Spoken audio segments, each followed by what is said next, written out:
Hey guys, I'm Phoenix here and welcome to another idle chat about digital homicide, because things have escalated a little bit more, interestingly.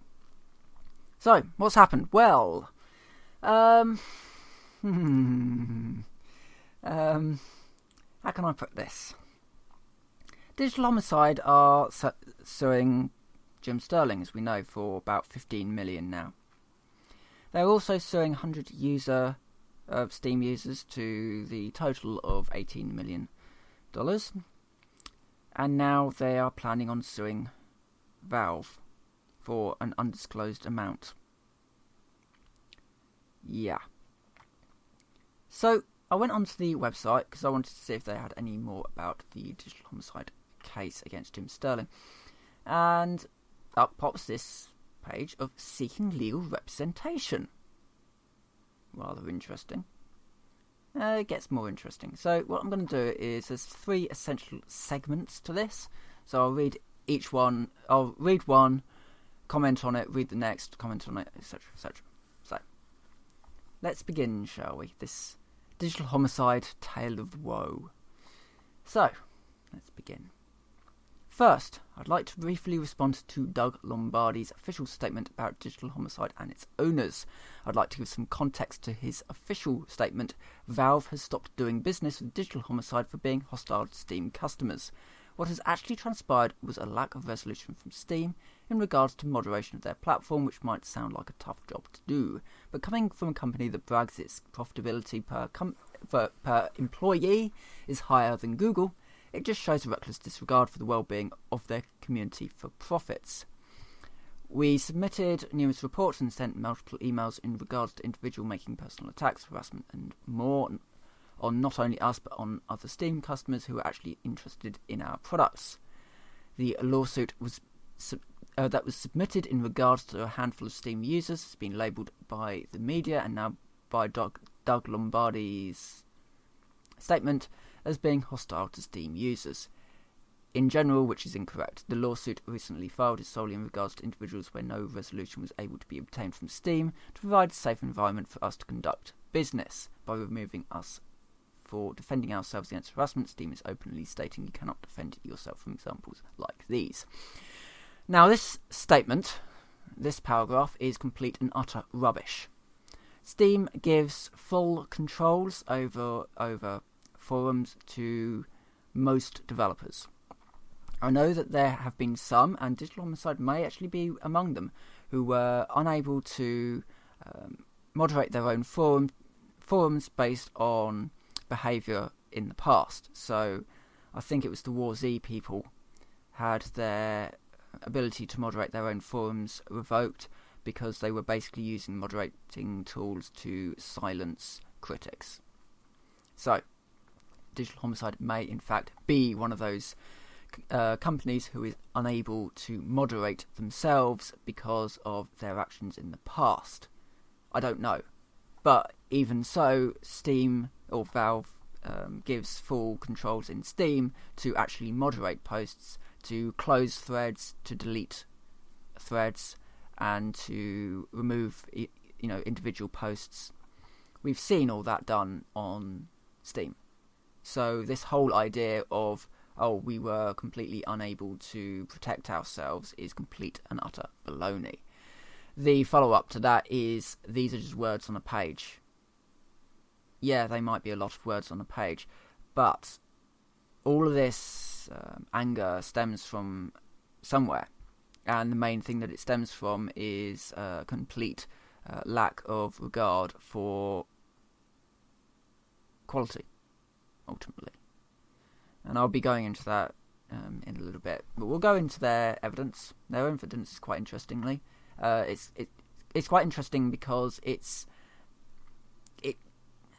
nitpicked. It's cherry picked. That's the word. It's cherry picked. So it's actually designed to show these things in a bad light because they are literally snipped out. There's very little context to a lot of these things. So, for example, the first one we know is a Steam forum. We don't know which Steam forum because it's a moderator saying this, and he says, "I want to murder every single person responsible for this," and he provides a link to a digital homicide game. And then the next person comes up to say, calm down there, unless you want DH to actually have leverage against us and or Jim, call it with the death threats. Now this was posted in March. So, yeah, so what you've got is somebody making a threat, I guess, sort of, but it's in words. I think we've all wanted to murder somebody at some point. The main thing is that we haven't actually gone and done it. And then the second person is just coming in to say, yeah, just chill. Best not, really, considering how Digital Homicide are a little bit Sue happy. Yeah. As if Digital Homicide would be a little Sue happy. Anyway, so the next one was a comment from a Steam user who's reported and never taken care of that harassed ongoing. Some of these sentences are a little bit weird. They're not structured quite properly, quite correctly. I don't know. I mean, I know that when I speak, I may not necessarily structure my sentences quite, accurately. This is because I'm speaking straight from the brain. I don't have a script. I haven't written any of this stuff down. This person has written this stuff down, so he's obviously, hopefully, proofread it. I don't know. Anyway, so this guy, so you claim that you had to deal with people insulting you, saying they feel sorry for your kids for having a father like you. You may never see why, but they are legitimately sorry they have to put up with someone like you. Okay, bringing up the kids, probably not cool, but that is literally just a snippet out of what could have been a much larger post that gave context. We don't know who posted this, and the reason why I'm a little bit suspicious of this particular one is because it is literally just a snippet from a forum. It's literally cut right down, so there was probably more to this, but they have literally just cut this snippet out. We don't know where this has come from at all. We don't know what forum, we don't know who's posted it. I suspect it was part of a much larger post because of how it's being cut. So, yeah, that's a little bit dodgy in itself. Very much taken out of context, I suspect. But even so, it doesn't sound aggressive. It sounds almost pitying. I don't know. Anyway. And then the last one is... So, basically, we've got an OP who's using a lot of swear words, a lot of aggressive language. And then you've got someone on that same one who's been banned for saying kill yourself. I think it's really badly spelt anyway. So that person's been banned for being aggressive towards someone else, possibly. We don't know. Again, it's the whole context thing. And rather interestingly, I can't zoom. Yeah, so it's 6 of 6 comments. I can't zoom. Hold on. This page. Can I zoom? No, I can't zoom it. Anyway, basically, it's the comments is 6 of 6 comments. 1 of 6 comments. Sorry, 1 to 6 of 6 comments. Right. So we've got. See, the last one, the post number looks like it's a 3-digit number. So I have to wonder if that was actually planted in from elsewhere. Or somebody has very heavily moderated this thread already. Yeah, it's a little bit suspicious. So anyway, we'll move on to his last paragraph. When someone bothers you on, say, a platform like Facebook and you find the need to ban them, the Facebook response after you ban is, sorry you had this experience. And then that person is removed from being able to post on your page. Steam's stance is what just happened to us. By removing us, they have taken the stance that users have the right to harass me, tell me I should kill myself and insult my family. If I try to defend myself against said actions, then I lose my family's income. If it wasn't for 2 years of experience of dealing with Steam on a regular basis, this disgusting stance would seem shocking to me.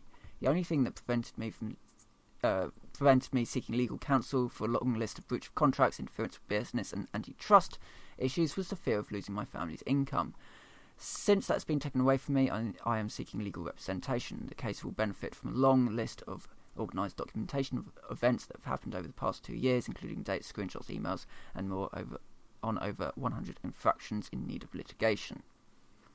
100, that comes up a lot. Because they are suing 100 Steam users for personal damages, and now they are coming up on over 100 infractions that Valve have performed against them. But a lot of this is very telling. Okay, so over the past 2 years, they've been on Steam for 2 years. In that 2 years, they have attempted to release, or attempted to get 72 games through Steam Greenlight. 72. Which just does show the amount of quality that you can expect to find in a Digital Homicide game. They are asset packs that have been shoved together and then released, and quite a lot of the time they are just reskinned, use the same code, stick it out there.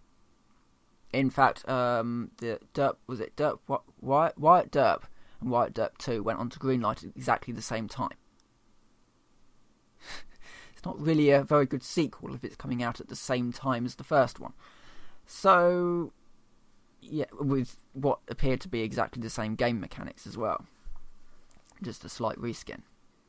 So all that really does show that this is a company who, what they do isn't necessarily illegal, but it is extremely dodgy. It's sort of buying a watch from a market stall. You kind of expect that it's probably a fake, and you don't necessarily think that it might be stolen, but you think that it might actually be just, you know, the gold watch where the gold will rub off in a couple of days. It's not necessarily illegal, but it is sort of a little bit dodgy. And that's Digital Homicide in a nutshell. I find them to be not a company that's doing anything illegal, but they are literally sort of on that line between what is legal and what is illegal. And they seem to be very sue happy. We've seen that Jim Sterling is being sued by Digital Homicide. We've seen that Steam users who are just people, and they're being sued, or they want to sue them. And because Digital Homicide were attacking them, then Valve pulled their games, which they are perfectly entitled to do. You are using a store. If you had your game in a retail store, and you say you put your game into Game, okay, it's sort of Game is a UK retailer for, well, games and systems. So say you put your game into Game, and they were selling it, and then you went publicly and said that anybody who shops in Game is a complete idiot. And, you know, you swear words, you know, really make it obvious that you don't like anybody who shops in Game. What do you think Game's going to do?